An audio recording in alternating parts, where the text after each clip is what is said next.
দক্ষিণ জেলাতেও বাস পরিষেবা বন্ধ রয়েছে। বিলোনিয়ায়ও সেখানে বাস পরিষেবা বন্ধ থাকার কারণে যাত্রী সাধারণ মহাবিপাকে পড়েছেন।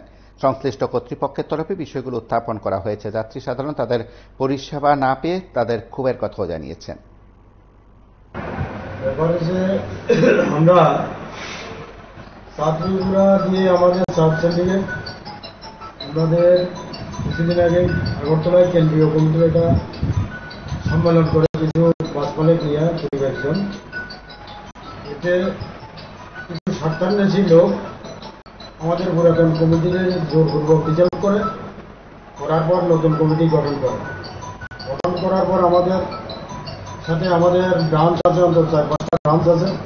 ব্রাঞ্চের থেকে কোনো প্রতিনিধি না নিয়ে কমিটিটা তারা বোঝা আমাদের প্রতিনিয়ত হয়রানির শিকার করতেছে। আগরতলাতে নারীজলার মুখে আমাদের গাড়িগুলারে কোনো স্টপ না দিয়া, রেঞ্জার না উঠাইয়া বাইর করে দেয় প্রতিনিয়ত।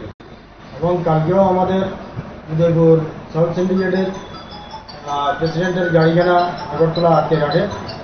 তারই ফলস্বরূপ আজকে এই ধরনের একটা ফোন আই রাত্রে যে আমাদের সাউথ লাইনের সমস্ত গাড়িগুলি স্টপ রাখার জন্য, তারই বিপরীতে আমি গাড়ি বন্ধ রাখছি।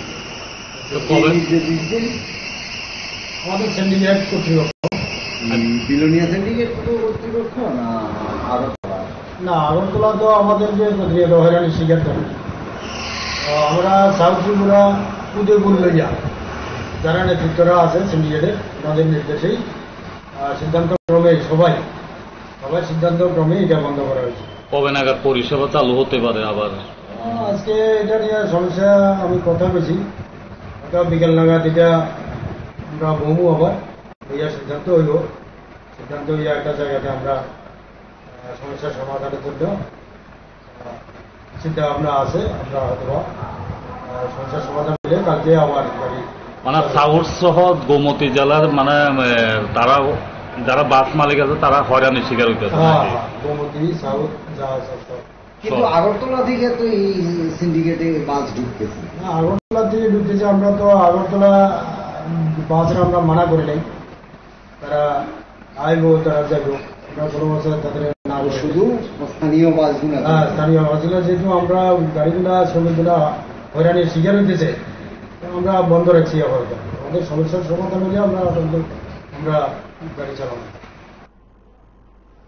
আপনারা শুনলেন সেখানে দক্ষিণ ত্রিপুরা অর্থাৎ বিলোনিয়ার প্রধান কার্যালয়ে বসে সিন্ডিকেটের তরফে মূল বক্তব্য সেখানে রাখা হয়েছে। আমরা তার আগেও উদয়পুরের ঘটনা আপনাদের কাছে তুলে ধরেছি, আগরতলার ঘটনা তুলে ধরেছি। সেদিক থেকে সামগ্রিক বিষয়গুলো নিয়ে পরিবহন দপ্তর সংশ্লিষ্ট কর্তৃপক্ষ কোনো উদ্যোগ গ্রহণ করে কিনা সেটা সময় বলবে।